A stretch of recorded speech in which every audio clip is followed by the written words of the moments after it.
Akshay Shinde case में भी किया था, इसके लिए भी, क्योंकि पुलिस जो चीज बताती है, जो वीडियो वायरल होते हैं, वो सही में उस क्राइम सीन के है क्या? नहीं तो हम भी वैसे वीडियो देख देख के कैसे हम लोग इन्वेस्टिगेशन करें या इंक्वायरी करें या उसका स्टडी करें? इसके लिए हमने क्राइम सीन देखा, तो क्राइम सीन के हिसाब से और जो चार्जशीट बोली वो तक का एपिसोड मुझे ठीक लगा, लेकिन इसमें जो वीडियो के बारे में हमने अभी जो सवाल खड़े किए उसके जवाब गवर्नमेंट को देना है। और पुलिस इसके ऊपर क्यों चार्जशीट में भी साइलेंट है, इसके ऊपर हम लोग जो सवाल खड़े कर रहे हैं, और हम लोग अभी डीजीपी और चीफ सेक्रेटरी से इसी को पूछ रहे हैं, तो इसके जवाब का हम लोग इंतजार कर रहे हैं।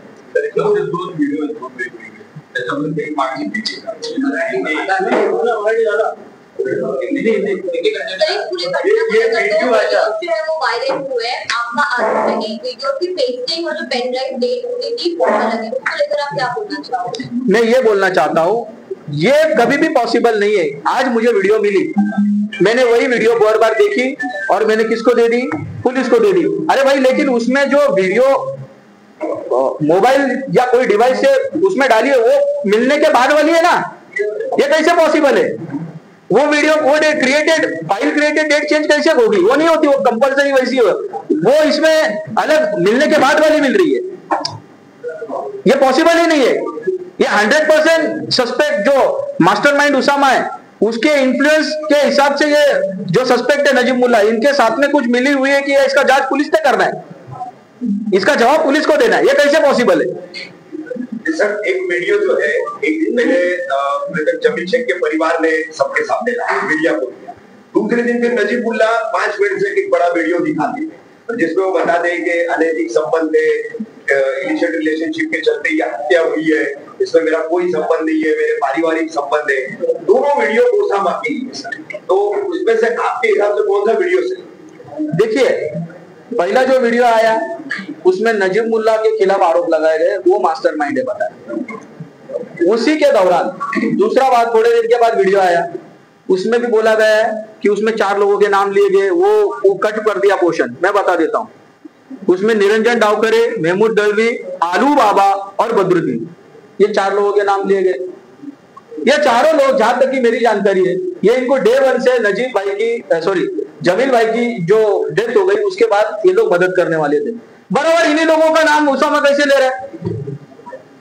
ये पहला सवाल है। दूसरा, उसमें कारण क्या बताया है कि इलिसिट एफआईआर का बताया है, तो इलिसिट एफआईआर के 3 स्टेटमेंट है। उसामा को अरेस्ट करने के पहले जो स्टेटमेंट है उसमें क्या बोला गया है कि हमारा रिलेशन है। उसके बाद में जो स्टेटमेंट आया, अरेस्ट होने के बाद बोले मेरा कोई संबंध नहीं है।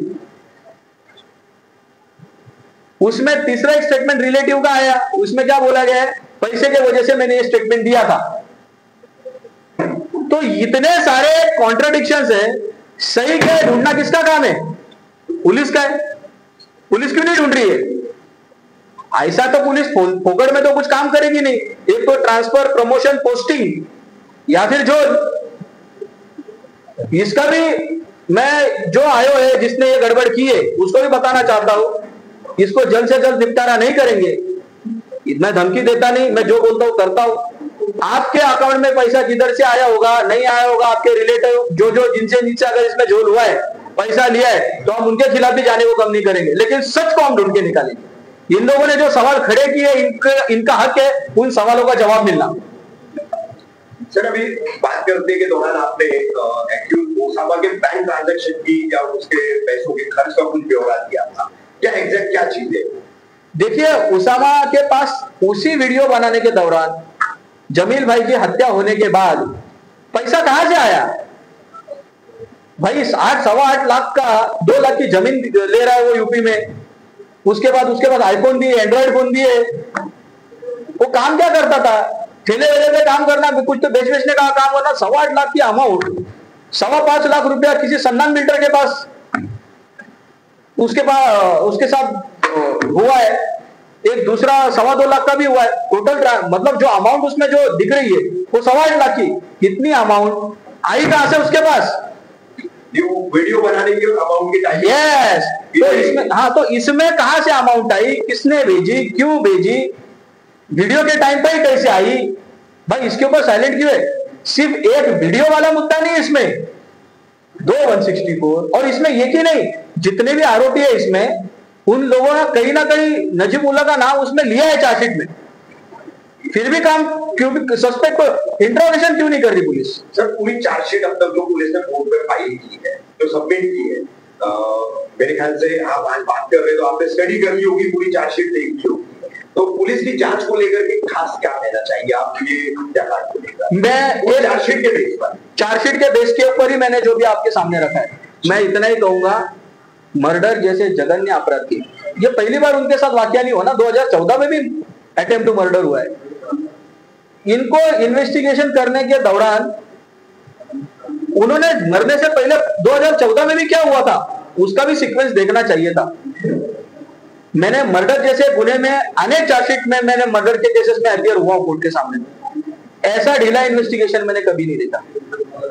देखो कानून के हिसाब से जो काम करता है उसके हाथों गोली चलाने वाला दिमाग किसका है वो ज्यादा बड़ा गुनहगार होता है, और इसमें कॉन्स्पिरेटर के तक हाथ ही नहीं जा रहा है। जमील भाई ने 2014 में इन्हीं का नाम क्यों लिया 164 में? इसका जवाब क्या है? इनका अच्छा कार्य करता था ना, 14 में काय को इनका नाम लिया? फिर इसके बाद में अभी भी इनको काय को जा रहे बार बार पेन ड्राइव? अगर उनका ये स्टैंड है कि मेरे को ब्लैकमेल करके मेरे से पैसा ऐंठने का, अरे भाई इनसे ज्यादा तो एकनाथ शिंदे को ब्लैकमेल करते उनको पेन ड्राइव, वो तो ज्यादा पैसा मिलने का चांस था। इन्हीं को बार बार पेन ड्राइव क्यों जा रहा है? निरंजन डावखरे का भी नाम लिया है, उनको क्यों नहीं पेन ड्राइव जा रहा है?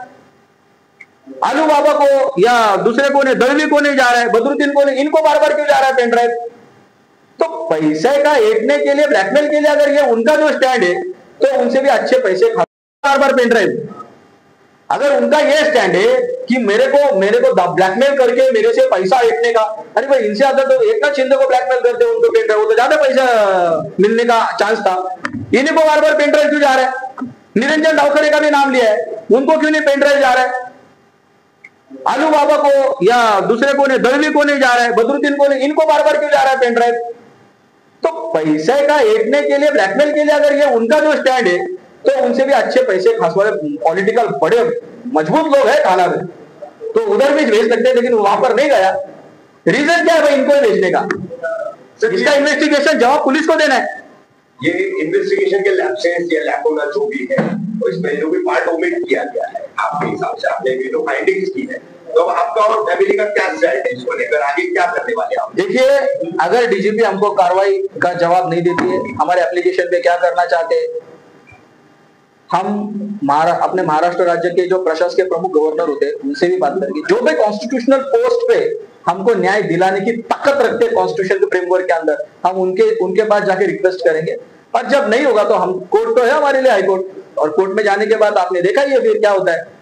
जब कोर्ट के ताल्लुक से जैसे एक पिटीशन पहले भी परिवार ने फाइल किया था, उस पर कुछ कॉस्ट लगी थी, क्या मामला था वो? आपको आपकी जानकारी के लिए बताता हूँ, वो सिंपल केस था।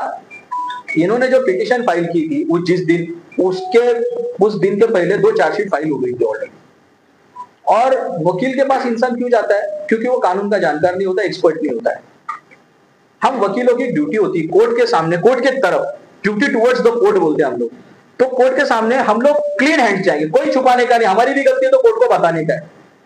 तो उस वकील की ड्यूटी थी कि वो जो चार्जशीट थी वो, लेकिन कॉस्ट किसके ऊपर लगाई है? लिटिगेंट के ऊपर?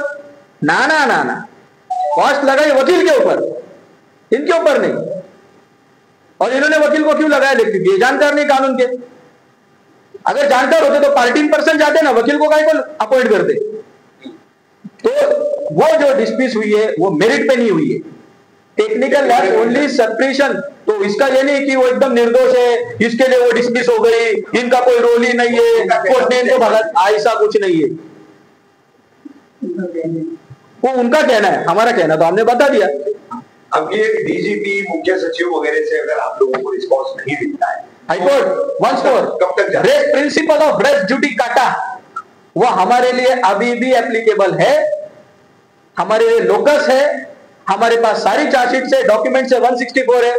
हमको अगर गवर्नमेंट नहीं सुनती है तो हमारे कॉन्स्टिट्यूशन का तीसरा पिलर है वो न्यायपालिका, constitutional court. Being an officer of the court, हम कोर्ट के कान और आंखें बंद करके इस मैटर को लेके जाएंगे। Thank you. यस।